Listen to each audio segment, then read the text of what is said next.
In the gritty underbelly of Los Angeles, where neon lights and desperation collide, a young woman named Vanessa finds herself trapped in a terrifying game of cat and mouse in 1996's Freeway.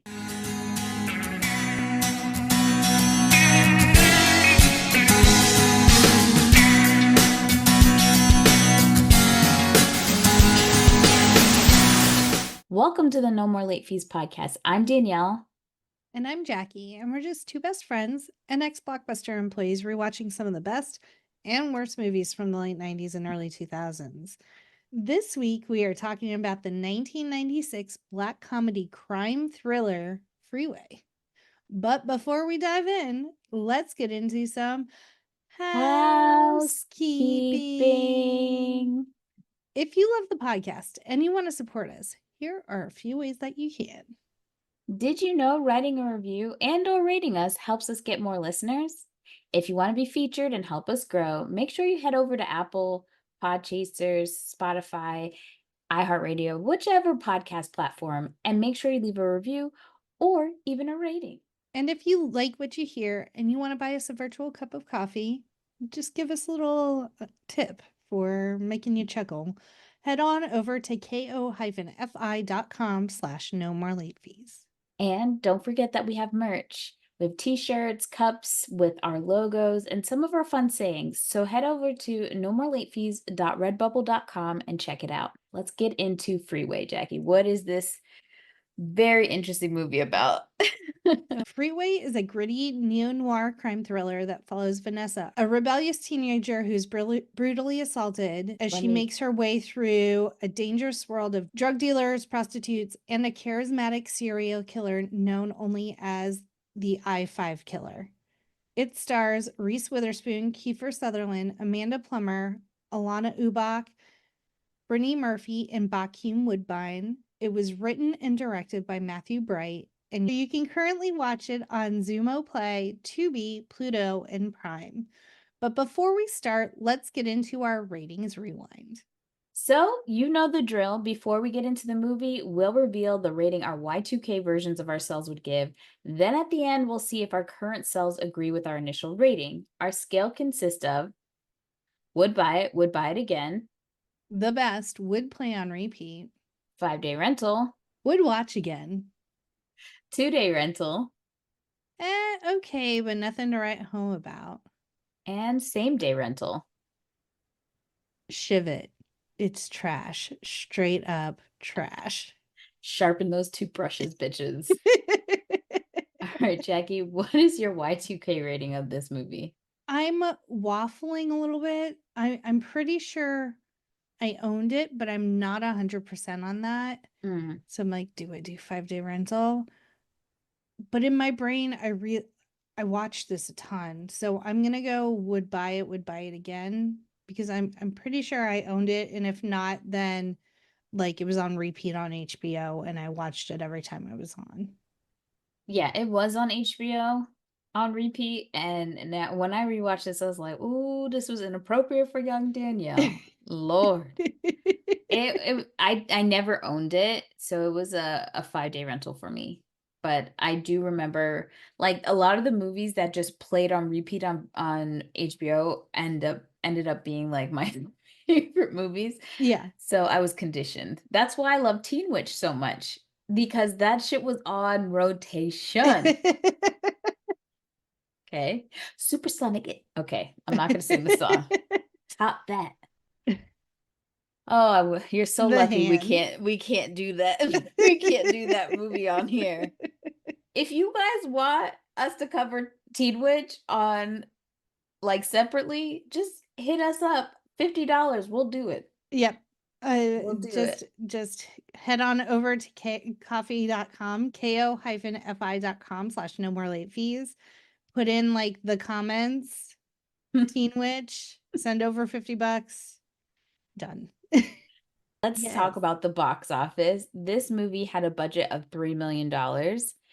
Oh, it made 295,493. So, but there's reasoning behind it. So The film premiered at the 1996 Sundance Film Festival, where it competed for the Grand Jury Prize. It was later screened on HBO on June 8th, and due to the favorable reviews, it was given a brief theatrical release. So what ended up happening, I saw a interview with Kiefer Sutherland through AOL Build, I think, and he was talking about how it originally was bought by HBO. It was meant to be on HBO. Got It it. was not meant to be like a theatrical release. Mhm. But because they played it, like we were just saying, we all watched it on HBO a bunch of times because they played it so much and it people were like, I love this movie. That's why they put it out in the theaters. So hey, tip my hat off to it. Yeah. Ready to hear what Lil Raj had to say? Always. Lil Raj, aka Roger Ebert, gave Freeway 3.5 stars out of 4 and stated, like it or hate it, or both, you have to admire its skill and the over the top virtuosity of Reese Witherspoon and Kiefer Sutherland. He ain't lie. I didn't see a lie there. No. Just watching this movie, and I'm like, damn, Reese can act. She really, you know what? They did an SNL skit kind of joking about this, that she was like the inner white woman dialogue for somebody, but like nobody plays white women like Reese Reese? Witherspoon. Yeah.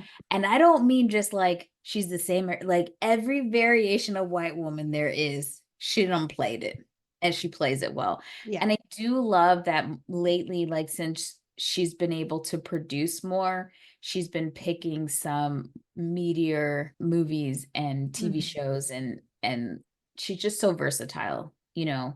She's not one noting it for sure. I love that about her. Yeah. But Definitely. I and just might be me. She's doing great now. Like, you know, she's still a wonderful actress, but nothing was like young Reese. Oh, Nothing was like this role. yeah. This was bananas, bonkers, crazy, and she fucking nailed it. Yeah. Yeah. In that same interview that Kiefer Sutherland was talking about, well, actually it was a different interview, but he said that like she's the nicest person. They're still friends, but the character she plays in Legally Blonde with like the dog and just very bubbly. He said that's who was on set with me, like that kind of personality. And then as soon as they said action, she's saying the worst curse words you could possibly think of flawlessly. He said it would always trip him up. Like she surprised him so much how It was like like she quickly turned she could into a turn. little demon. Yeah. Oh man. So originally this movie was rated NC-17 and they reduced it to R. They had to remove some explicit dialogue and toning down some of the violence. In Australia, they had to take out like the scene where Kiefer asked if her step the anal sex line. So yeah, it was too raunchy, but they cut it down. I mean, it can't play on HBO with NC-17, I don't Yeah. think. So But before we get into the cast and crew, let's hear a message from our pod pals.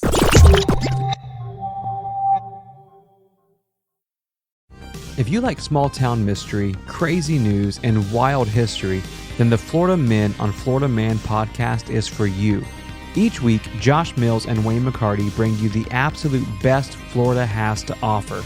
So if you're looking for a show that's safe for the family, but funny enough to help you escape everyday life, then listen to the Florida Men on Florida Man podcast. all right, Jackie. Cast and crew. Whoop, whoop. Okay, so Reese Witherspoon used an exaggerated version of her natural Tennessee accent for her role as Vanessa Leds. I was like, okay, we're in LA, but we got this country twang going on. Right. Well, she does mention Texas, Yes. so I'm assuming that that's where they're from in this movie. Yeah, later on I was like, okay, she's been bounced around, which makes sense for Right. like her circumstance and the environment in which she's brought up.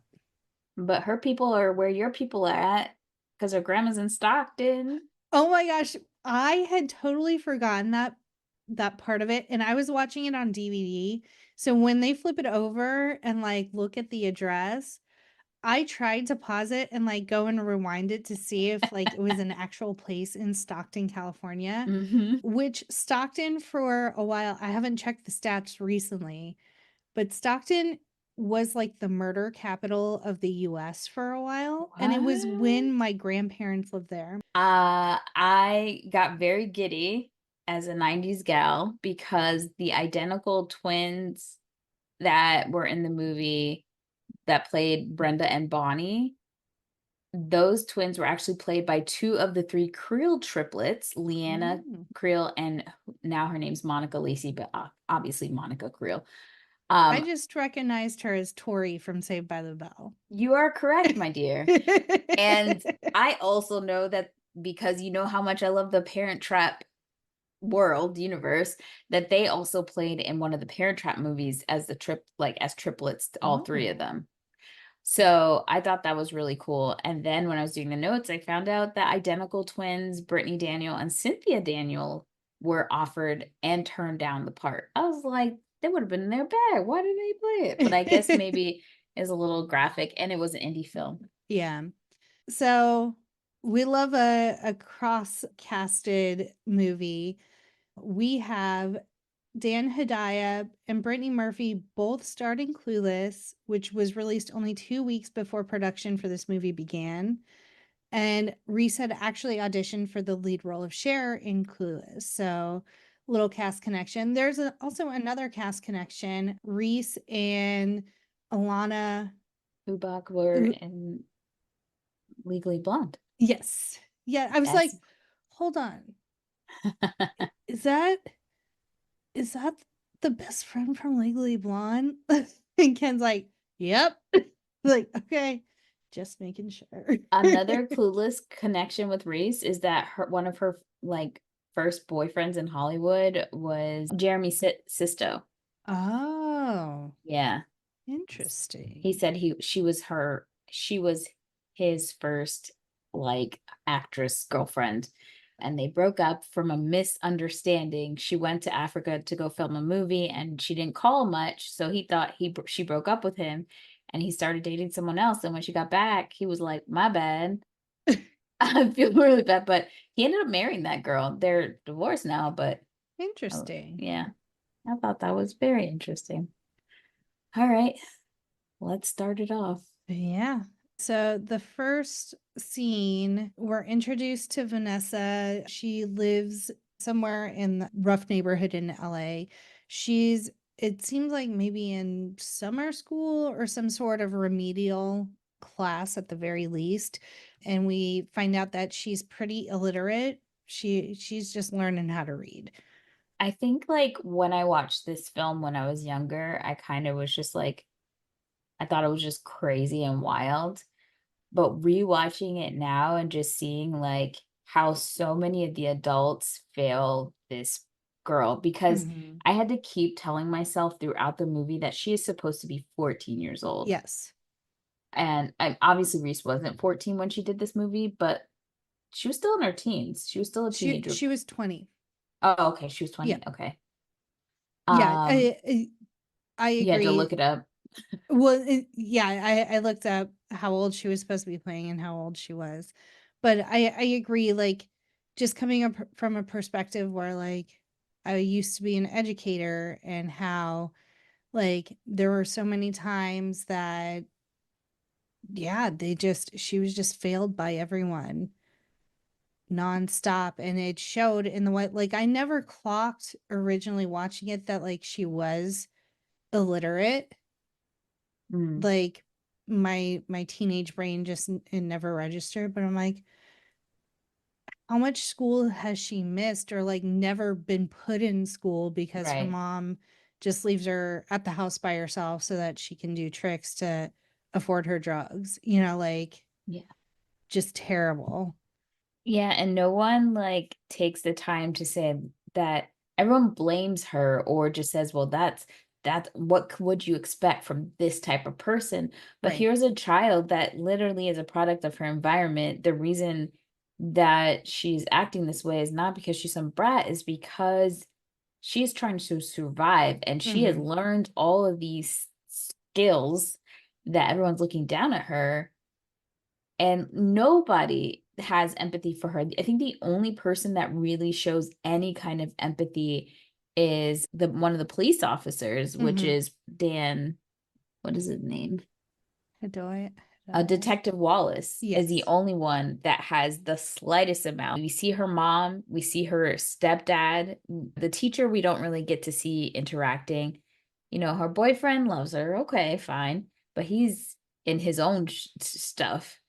And then the judge, the other cop, freaking serial killer, they're all looking down on her. It's just, it's quite sad.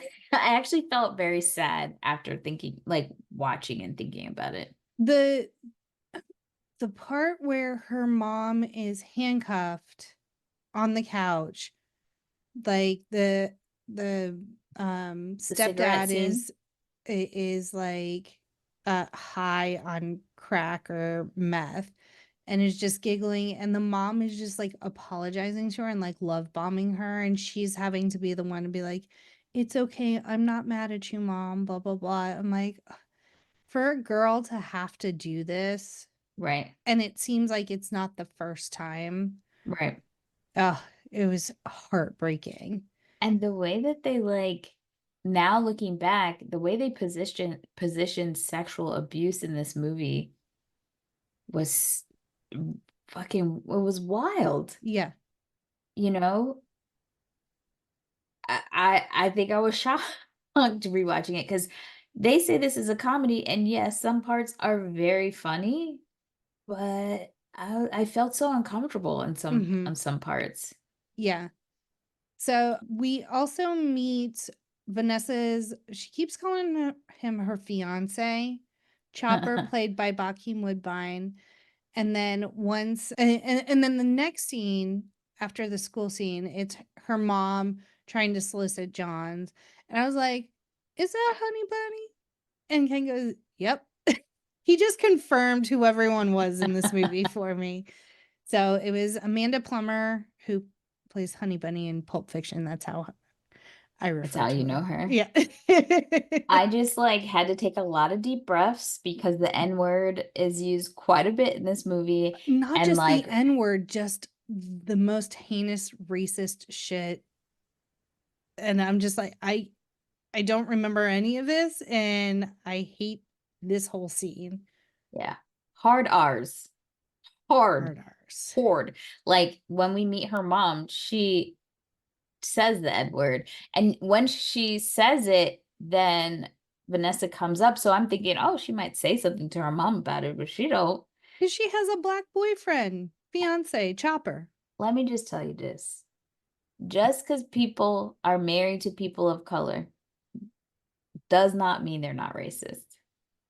I hate to, you would think, right? But sometimes don't be the worst offenders. And Chopper don't give a damn. And that's like a whole nother subject. But yeah, so we meet her mom tricking. And she calls out her mom and is like, aren't you like, she talks about her stepdad, who, by the way, actor Michael T. Weiss, who plays her stepdad, all I could say as soon as he came up, I was like, that's the Pretender. So if you watch NBC back in the day, there was a show called The Pretenders. And I never put those two together, probably because when I saw this movie, The Pretender, I don't think was on. I don't remember. But that shook me to my core, that The Pretender was this nasty man. Yeah. So Vanessa's mom, Ramona, and her stepfather are both arrested because Ramona solicits an undercover cop. And then because she has drug paraphernalia in her purse, that gives them the right to probable cause, to search the home. Which is a Motel 6. Yes. Yeah. And while her mom is out soliciting men, Vanessa's having to fight off her fucking stepdad, who's so fucking high out of his mind and like physically assaulting her and attempting to sexually assault her when the police break in. The way it's just like so, Like, he's on top of her when they bust in. It's I feel so, like she knows at a certain point, if she hasn't fought him off and he gets like his weight on her, to just like lay there and disassociate and let what's going to happen rather than fight back, which is so horrible and so terrifying to think about. Yeah. That she just kind of goes into this disassociative mode. Yeah. Because she's just, again, trying to survive. And he's so fucking high that when they arrest him, he just cannot stop laughing at all. And her mom is just cussing, and even the recognition of the fact that they caught the stepfather about to like sexually assault her, she doesn't even bat an eye about it whatsoever. So it's crazy. I had a couple of notes for these beginning scenes. Number one, the eyebrows on Vanessa. They are distracting. So 90s. And jarring to look at. I don't think I even paid attention to them. Oh, I couldn't stop. I was like, those fucking eyebrows, man. And then, when the credits start playing at the very beginning, I'm like, this sounds very Danny Elfman-esque. And bitch, lo and behold, it was. He was paid a whole $1 and some yard work to do the score for this movie. And it's probably because Oliver Stone produced this movie. So, yeah. So he produced this movie. And so when they were trying to get Kiefer Sutherland to be in the movie, he was like, no, I don't want to do it. And I forgot what set they were at the Oval Office. I don't know if they were if Oliver Stone was shooting a presidential movie. I don't know if it was JFK or something like that. And Kiefer was like, yeah, I don't want to be in this movie. And so he was like, why? And so he named a few things, and he's like, you don't have the balls to play this role anyways. So he kind of goaded him into playing the role. So essentially he's like, by the time I left, I was in this goddamn movie. So, because he wanted to be in an Oliver Stone movie, but like a movie that Oliver Stone like, was directing, not producing, but he killed this role. So yeah, the scenes with him like drooling and having to wipe away his drool like live rent free in my head, even 20 years later, 25 years later, almost 30 years later. And it's so funny because I forget about him in this role because the role that I always think that puts so much hate in my heart about him is An Eye for an Eye. Yes, with Sally Field. Yeah, him in that movie, and also A Time to Kill. Yes, he's a horrible human being in that one too. So I always think of those, and I forget. Oh, he's such a shithead in this one too.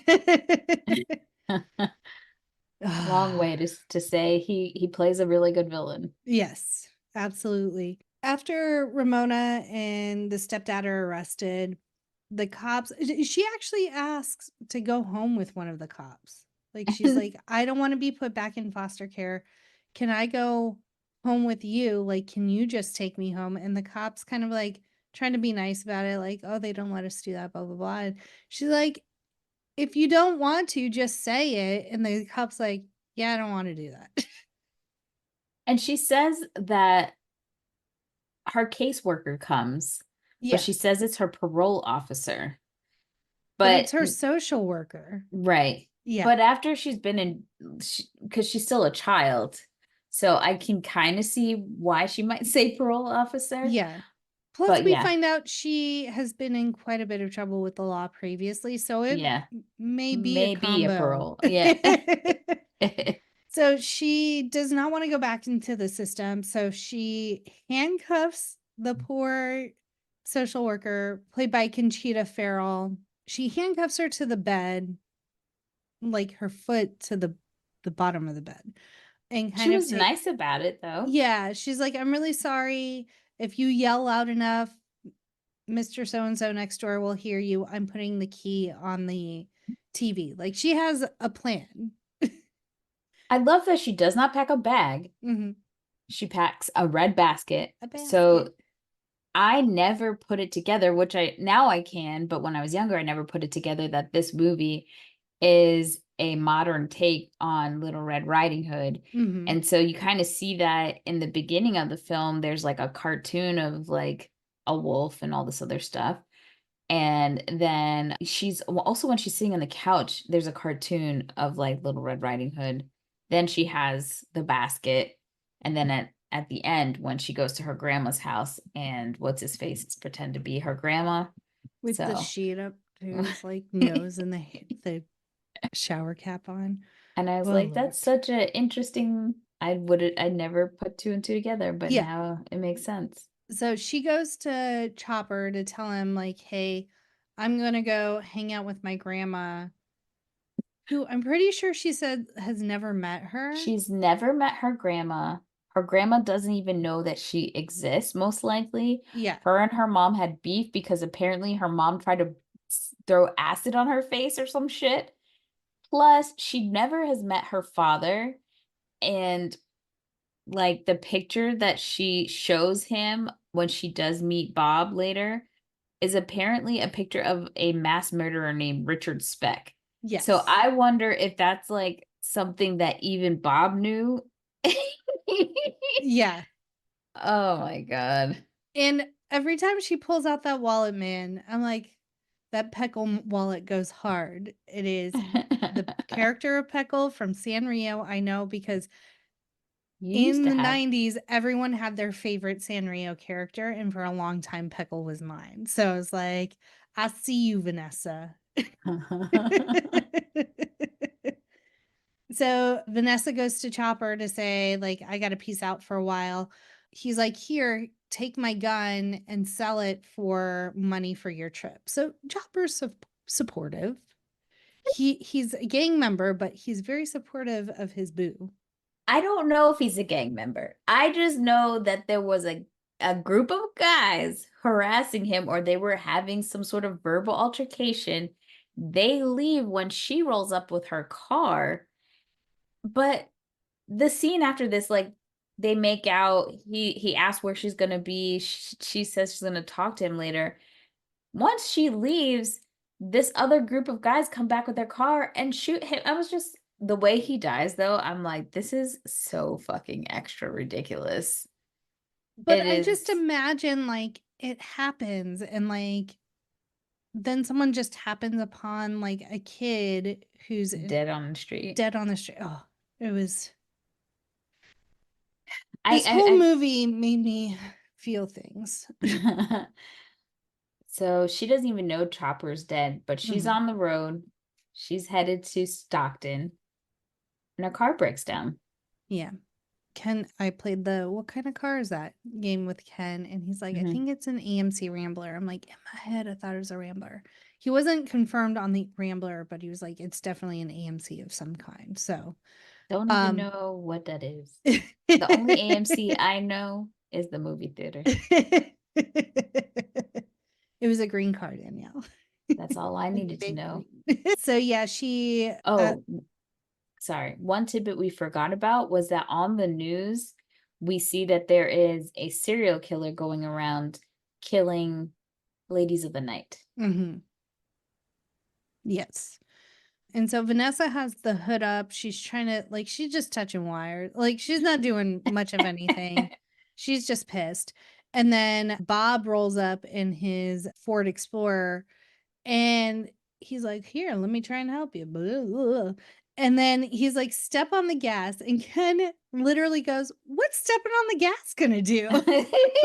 He didn't know. He didn't know what he was going to do. No. So not the way to diagnose a car issue. Right. But he never wanted to fix the car. No. And Bob is sinister. As street smart as she is, I was so surprised with the whole Bob thing that she wasn't more ready to like not trust him. But Kiefer does such an amazing job playing this very wholesome guy that you kind of, you know that he's horrible, so you're anticipating when he's gonna switch. Yeah. But at first you're like, oh, he's a nice guy. Yeah, He's really nice. he works with the youths to Right. like Help them counsel them. with their problems. Yeah. So you could see how she could kind of open herself up, but at the same time, the duality of her character is that she's playing essentially a long con too, because she knows she can play that, like, she is a child, but because she's been in this situation, she plays up some of those characteristics a little bit, Yeah. I think. So just watching both of these two people, these actors play this out, you don't need anybody else in this movie. Just these two are so dynamic. Yeah. It's like I didn't look away when they were together on screen. And the way she says Bob, like, because once he does make the flip, she realizes there's no door handle to get out of the car. He has asked her about her stepfather forcing himself on her and what that felt like and things like that. And she's like, why are you making me describe this in such detail? He grabs her ponytail and cuts it off. Let me tell you, all of these things would have made me want him to catch my hands, but you cut my hair? Yeah. I'm cutting your dick off. And his weapon of choice is a straight blade, like straight edge razor. And so she pretends to do so. Oh, he wants her to like undress. Right. And so she's like, well, she has Doc Martens on. And she's like, well, these boots are going to take me a while to get off. Hold on. And she gets one of them off. And I think she hits him with it. She does. She hits him right in the nose, and then she crawls into the back seat and then pulls out the gun that Chopper gave her. But the way that she talks to him when he pulls out the knife, like, it's almost like a negotiator. She talks to him, not really, she's scared, but not really. Like, she's so calm in the way that she's communicating with him. Yeah. And then when she gets the gun, then he starts acting like, oh, he didn't mean to do it. It was a misunderstanding. Right. And she tells him to pull off of the highway, and they get off of the exit on a dirt road, and man, she shoots him in the head. And the way that she sits so calmly in the back, like, it's so quiet that you could see her like trying to digest this, like she's killed this man. Yeah. And then this motherfucker wakes up. And so then I think she runs out of the car or something like that. But then he comes out and she shoots him so many fucking times. She like quadruple taps him. Yes. And close range too. She shoots him in like the shoulder. He should be dead. Yeah. I don't know how he got to the hospital, because after she does that, she doesn't really check his vitals, which if you're in a horror movie, you would know. Make sure you shoot him in the head if you really want him to be dead. I mean, he was shot in the head. I don't know. It was the side. She shoots him, like in the neck, and I think it like goes up and through his mouth. So he's just like gurgling blood and shit. My God. So she takes his money. Then she goes to the nearest like rest station to go have breakfast. She's got blood smeared all over her. She doesn't even go to the bathroom. She just like much trauma. She like sits down at the counter and she just like looks at her hands and she goes, oh, I must look a fright. Where's your washroom? And I'm like, bitch. But I don't know how long she's there, because he is able to get to the hospital, but he is in the hospital, and the way the cops quickly find her is kind of crazy to me. That I don't know if someone at the diner called and said there's a girl. I think with someone, blood. Called about it. And then just going back to their conversation in the car, because I did write down some key phrases that made me laugh out loud. I ain't no trick baby. And then she keeps asking, are you gonna do sex to me? Which is interesting language, because she has disassociated the act of sex as like a a consensual thing. Right. She does also ask him if he is the killer, the serial killer that everyone's looking for. He doesn't really answer, but kind of laughs and smiles. And then she finds out that he likes to sleep with people when they're dead too. Yeah. So she really calls him out on stuff. But she really hits a trigger button when she talks about his mother. He loses his fucking shit. That serial killer MO. Don't Yeah, you be talking about my mama. It's always mommy issues. So Vanessa is quickly arrested. Some time has gone by because Bob shows up for the hearing and he's in like a halo and he's still recovering, but like his eye is sewn shut. He's lost an eye and he's doing the little side drooly thing and he's in a wheelchair. And Vanessa has no remorse, nor should she. Right. But they're trying to pin it on her as if she had just robbed him for his money. Right. So that comes into play of what we were talking about earlier, that everyone is treating this essentially a child. No one's looking at why she's been doing this stuff. You know, you look at she's 14. Yeah. Why did he pick her up? Why did the grown man pick her up and not take her to the police station right away or to the hospital or something? So they're not looking at his actions. And he does tell her that if she tries to turn him in and take him to the cops, that he's going to get away with it. Because a guy like him and versus a girl like her, never going to work. And he's essentially right. We do meet his wife, played by Brooke Shields. She does a great job playing this role. One of those, during that time frame, I think Brooke Shields was trying to like change her image a little bit and not play the same kind of roles, I guess. So it was cool to see her in an indie movie. But she does like aloof, like trophy wife very well. It's so good.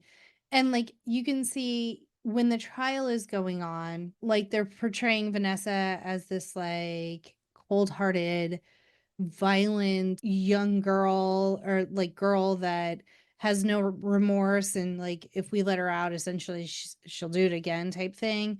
And then they're interviewing Bob and his wife and they're like, thank you so much for the support. Like obviously the community that they built around them is rallying behind them, sending them money, all of this stuff. So it's exactly how Bob said it would turn out for Vanessa. And when she's in the courtroom and sees him for the first time and she's like, oh my God, you got a poop bag? Like she's just the best, the one-liner that everyone I think knows if you've seen this movie is like, oh my God, somebody done hit you with an ugly stick or something like that. The way that this 14-year-old is taunting this grown-ass man, and you know he is pissed. Yes. He is pissed. And no one looks into, like, so when the cops interview her, they don't even, she tells them, like, this is the serial killer dude. And they're like, trying to say, do you have proof, whatever. They don't even really truly investigate her allegations. They just start pulling up all of her rap sheet. And one of the police officers was really like antagonistic towards her. I don't know if it's good cop, bad cop situation. And then she calls him a lot of racist shit. And then she fucking wails on him with her. She WWF hits him with a steel chair. And I'm like, slurs aside, you had what was coming to you. Like he was being a real dick. I give him that. And it's funny because later on he finds out that her boyfriend was black, and I forgot what term he used for, the racial, her being essentially racist but dating a black man kind of thing. But yeah, he had the physical damage it was due because he was being horrible to her. But that's when we find out that like she's like, look, she tells the truth. She does not lie ever. I don't even know if she knows how to lie. She's so like brutally honest about stuff. But she talks about how she's done arson like 2-3 times, how she used to steal from shoplift. So it's not looking great. But she knows how the system works. She knows the system is not for her. And that's the Right. saddest part, that she's been in and out of many of the systems and just how it's never for her. So she is constantly thinking ahead of how to survive, how to get out, Yep. how to move in the situation. She knows when she gets to juvie that she has to be prepared. And it's such a weird like aura situation or environment Yeah. because the psychiatrist or the late warden, I don't know what you would call her, she is like overly saccharine Yes. and it's off-putting for sure. But she knows as soon as she gets in there, she gets her bunk, and the person next to her is Brittany Murphy, but she knows she's gotta fight. She got to show Somebody's dominance. right. Somebody's already stepping to her as soon as she gets in there, which is I would be so scared. Juvie is not for me. Yeah. So she sits on her bunk, and Brittany Murphy, I literally sat on my phone and I was like, why does Brittany Murphy have all these scars on her in Freeway? There's no explanation for all the scars. I'm like, I like a backstory. So I want to know where these came from, because she has like these scars all over her face. Brittany Murphy in any role is just, I was like, give her an Oscar. Like, the little dialogue, and just this is like a tertiary character, and she eats up the screen when she is on it. And saying that compared to Reese, who's doing a fucking phenomenal job, like chef's kiss. It was so good. I just think the reason she had the scars was because, she's on drugs. Maybe it represents how hard life has been, because her character is still pretty nice. She's not wearing orange, so we learned that wearing orange means that you've murdered someone or done some violent crime. It's murder outfit. Yeah. And Alanna Ubach, like in this role, she is such a top tier comedian, because I know that this is a drama, but it's also like a comedy, and the way that she walked, like the choice to like the whispering. I was like, what'd you say?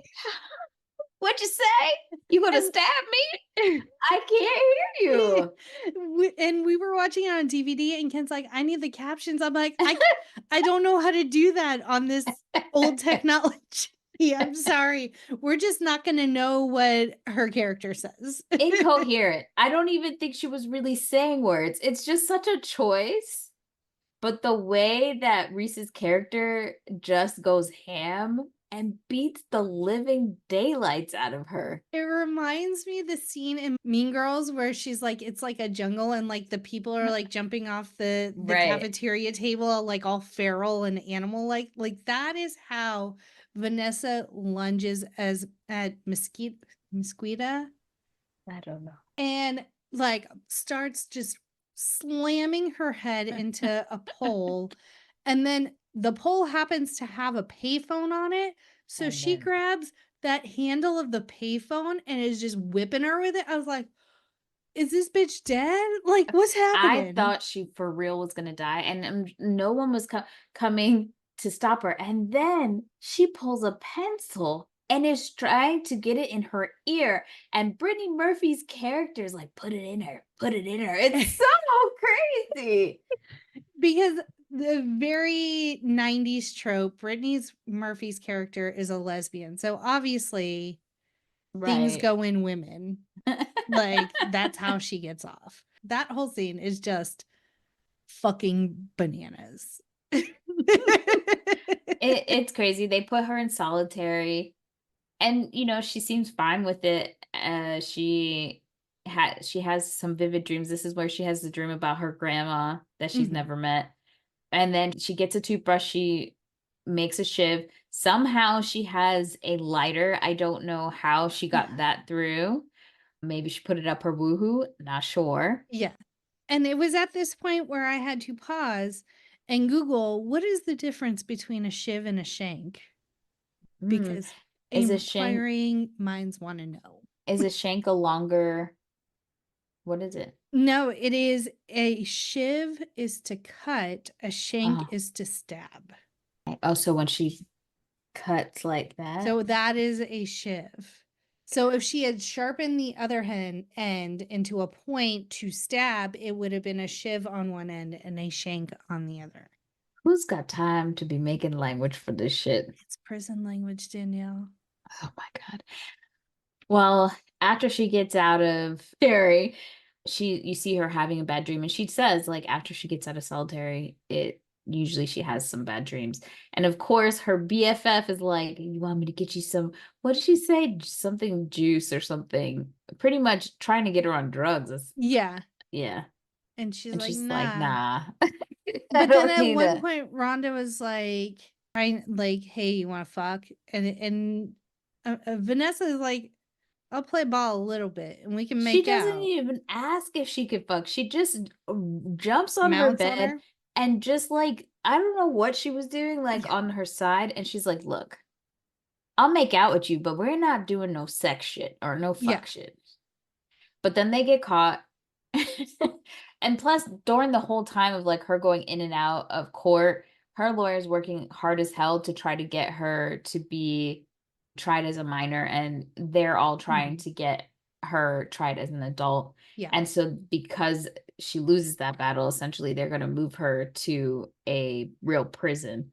Yeah. So the girl she fucked up, Alanna Ubach, Mesquita, again, apologies for fucking up her name. So her, Mesquita, the weird, crazy psychiatrist lady, one of the guard, and then the twins are pulling up to a gas station, going to the bathroom. She, as soon as the door closes, which I don't know why she would let them go into the bathroom by themselves. By themselves, not cuffed. Right. Door shut. Right. And these are your most dangerous bitches, not even like the ones that you control. You know their behaviors. Yes. Soon as Vanessa gets in there, she pulls out her shiv and lets everybody know, y'all better back up because it's about to get bloody. Yeah. And then Mesquita, she's like, you're not going to get away. Take it all by yourself so that you're going to be some else. 2 heads are better than one. She's like the character from Pitch Perfect before Pitch Perfect was around. Just the whisper queen. She talks a little bit louder in these scenes. Yeah. So the lady psychiatrist, I don't know what to call her, warden, she comes in and Mesquita takes care of business. She really ranks her out. But like she really goes far. I don't like the fact that as crazy as Vanessa gets with people, she had the nerve to kind of look like she was judging Mesquita for how she handled business. I'm like, you be doing crazy shit too. And then you went and just like killed the guard. He was like, you didn't have to kill me. She's like, fuck off, you perverts. She thinks everyone who works for the jail are pervs. And the Bobbsey twins were just watching. They're like, okay, we're gonna peace out. Like, we'll just get in the car and we'll wait for you to steal it. Were they in the car? I don't know. I thought they got I don't know what happened to them after this scene. Yeah. But then we go to like Mesquita meets up with her boyfriend, played by Guillermo Diaz. But like now she and Vanessa, like family for life. Yeah. We ride together, we die together. I don't know if I could forgive you for beating the shit out of me. We would have been fighting. We would have had to have another fight. Yeah. We would have had to fight one more time for us to be even. Yeah. There ain't no way. Yeah. So Mesquita gives her a car and a gun and is like, you do you, boo. I'm gonna go do him. And like a makeover, it seems. So she gets the car. I don't know what she does with the car because later we find her out in the streets trying to trick. She pulls this guy, has him go to the into an alley for a blowjob or whatever, and then she pulls a gun out of him and tries to rob him, and finds out that he only had $5 in his fucking wallet. She was like, "What were you gonna pay me with, bitch?" So she makes him take off his pants, get into the trunk. She takes the car. She goes to her grandma's house. while all of this is happening, one of the cops says, you know what, I'm going to go back to the crime scene because something's just not right. He starts to actually investigate if Crazy Pants is the serial killer.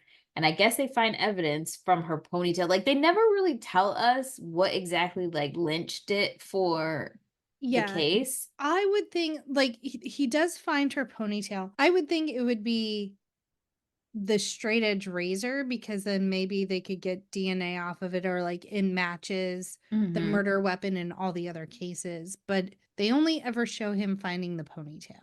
Yeah. And then when they come to his house, he's at rehab, and so only his wife is there, and they have a search warrant, and they find a shed with a shit ton of just porno magazines. So I'm like, okay, Like, oh yes, child porn. And once his wife sees that, and she can't even get out the word that they're children, she goes upstairs and shoots herself in the head. And it's very graphic. It is. There's brains on the wall. It was a lot. Yeah. And so Kiefer's character, Bob, is driving home, but he sees all them popo at his house, and he turned quickly around, go to the diner. He's got that picture of Mima, and he is like, I'm gonna go to her house. I know that bitch is headed there, because they know that she has escaped. So he heads to the trailer park. You imagine. And the detectives are, because they're onto him now, they are also going to the trailer park because they figured out that he's probably going to get retribution somehow. And this scene makes zero sense to me, because why is she screaming out grandma? You've already said that your grandma doesn't even know you exist. Yeah. So do you think she's going to come out and say, yes, here I am? I know it's probably to make it more like Red Riding Hood. Yeah. But it just made zero sense. Well, and it's like, the address. There's a map of the trailers on like a board. Right. Just look and see where Mima lives and go. Right. And then she just walks into her house. Doesn't even knock. I'm here. Grandma, I'm here. Like, even if the situation wasn't what it was, I'd have been like, who the fuck are you? This is Stockton, murder capital of the U.S. Most people have guns. Right. She's completely delusional at this point. So much trauma. And so then she walks up in, and she sees grandma with her blanket all the way up to her fucking eyes. And I think it's a shower cap. I don't think it's a bonnet, because it looked plastic. Yeah. She's like, grandma, what you doing under there? It's me. I'm here. And then, but I love how she doesn't even get shocked. She's like, Bob, with your nasty ass mouth, or something. Like, she hears his weird breathing, and she's like, fucking Bob again. And then, like, what I don't understand is, like, grandma is strangled with a noose, it looks like. She's butt-ass naked. And like, naked. The way he violates her is insane. It's so bad. So then her and Bob get to fighting again. And I'm like, cover his breathing hole. Cover it. She, man, feisty as fuck. She gets Bob, throw all sorts of shit. Bob ain't got no chance in hell. And she kill him. But what I don't, and Bob has a gun too. He is shooting off, like, because. Yeah, there's just, like, I'm like, we need to be counting shots, because that clip should be empty soon. Yes. It should be done. And the cops are, like, outside, and they're like, Vanessa, stop, Vanessa. Like, so they know Vanessa. Like, what if Vanessa was really in danger? Y'all would have let her die. Like, it was. Oh no. They're Vanessa. The worst fucking cops ever. And then they go inside. Well, Vanessa comes outside, and they go in there, and they're like, damn. And they go, holy shit. Holy shit. Yeah, they say holy shit a lot. And then Vanessa's like, anybody got a cigarette? And that's the end of the movie, is this scene behind me where she just giggling. She ain't never gonna be right. Oh, we forgot Oh, we Okay. forgot to say that at some point she found out that Chopper was dead, and I really think that was like she done after that. Yeah. Yeah. Zero fucks given about anything. It was after she talked to the detectives, she's like, I want my one phone call. Yeah. And she calls and Chopper's dead. And so then she's like, watch me. And when they interview one of her friends that she used to like do stuff with or, you know, steal and stuff like that, what was that girl wearing? And why does she have a cane? I must have missed that part. What?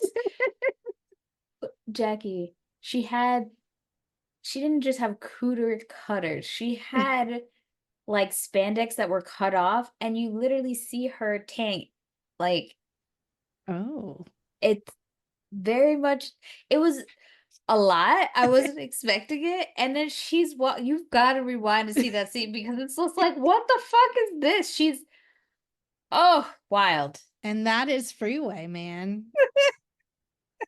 A wild ride from beginning to end. So it was filmed on location in LA from July 31st to August 28th in 1995. So a little less than a month-long production. That's crazy. Yeah. Well, what I think is nuts is that on the Blu-ray commentary, director Matthew Bright said that the scene where Reese Witherspoon is soliciting Johns on the street, she got furious at the director when she found out that one of the cars that pulls up to her wasn't an actor soliciting, and they just kept filming. That is crazy. And I missed that part. And again, technology not working for me because I couldn't rewind the DVD.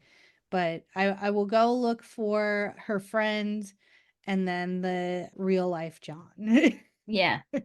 It's the second car. Okay. So, yeah. And the fake blood used in the truck stop scene produced an allergic reaction on Reese's skin. It was all over her face and her hands. Like, I can't even imagine. It's crazy.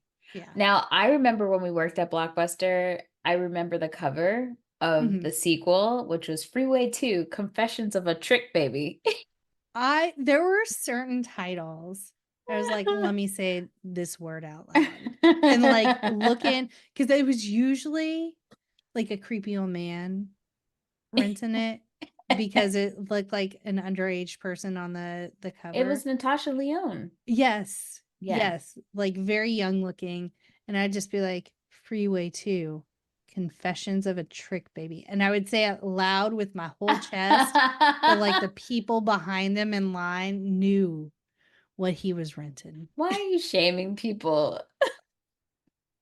Well, there is no reason for like a middle-aged man to be renting this movie. One, I mean, it like there's no nudity in it. Well, from like the first one. Yeah. It's just like a crazy weird movie. I don't know. There's I feel dirtier like they movies. were thinking it was gonna be something different. Maybe, probably. And I side-eyed them. That one was also directed by Matthew Bright. And the funny thing is, like, I forgot the last thing he did, but it wasn't very like he hasn't done anything in a long time. He just disappeared. I don't know where he's at. What Made he's doing. cinematic excellence and then pieced out. Yeah, pretty much. What else we got? 2 shots, including Dan Hedaya and Brooke Shields, make it appear as if they are close to the same height, but in fact, Brooke Shields is 6 feet and a full 3 inches taller than Hedaya, who's 5 feet 9 inches, and she wears 2-inch pumps. So she would have towered over him. Like, you can tell those scenes because they do like an overhead shot to make it look like she's not same. an Amazon woman. I don't know why. Like, who cares? So what? She's taller than him. That's misogyny. I think, yeah, we, as time has progressed, we've cared less and less about height differences in the woman being taller than the man in movies. Yeah. Some of Sutherland's makeup in Vanessa's Nightmare is from early makeup tests that were scratched because they took too long to apply. Interesting. Yeah, they did a great job with him looking fucked up. Mm-hmm. All right. So if you guys have any thoughts, did you grow up watching this on HBO? Do you have hot takes? Let us know. Hit us up at No More Late Fees, Instagram, Facebook, TikTok, Twitter, YouTube, and Threads. And Jackie, what is your present day rating of this movie? I think I'm going to go 5-day because I appreciate it. And Mhm. even more so now, like the layers there are to this. And like, he did a really good job of like showing what it is to be a neglected youth Yeah. and the psychological repercussions of that in society. I will stay at a 5-day myself. I think the acting is superb. Mhm. I never like hearing the N-word, but it is what it is. Yeah. It spoke very true to these people's character. It Mhm. wasn't, I don't think it was gratuitous because I feel like these characters, I mean, anybody saying the N-word is gratuitous, but Yeah. I get it. Yeah. Yeah. It's a 5-day rental. Well, if you have any fond memories of Freeway, hit us up at our quick drop 909-601 NMLF. Twat us at the Twitters, hem us at the threads, and you could be featured on a future episode. Get a hold of your taters because next week we're covering the cult classic Napoleon Dynamite. And Jackie's brother Johnny's going to be with us. So excited. Tina, eat your food. And as always, be kind and rewind.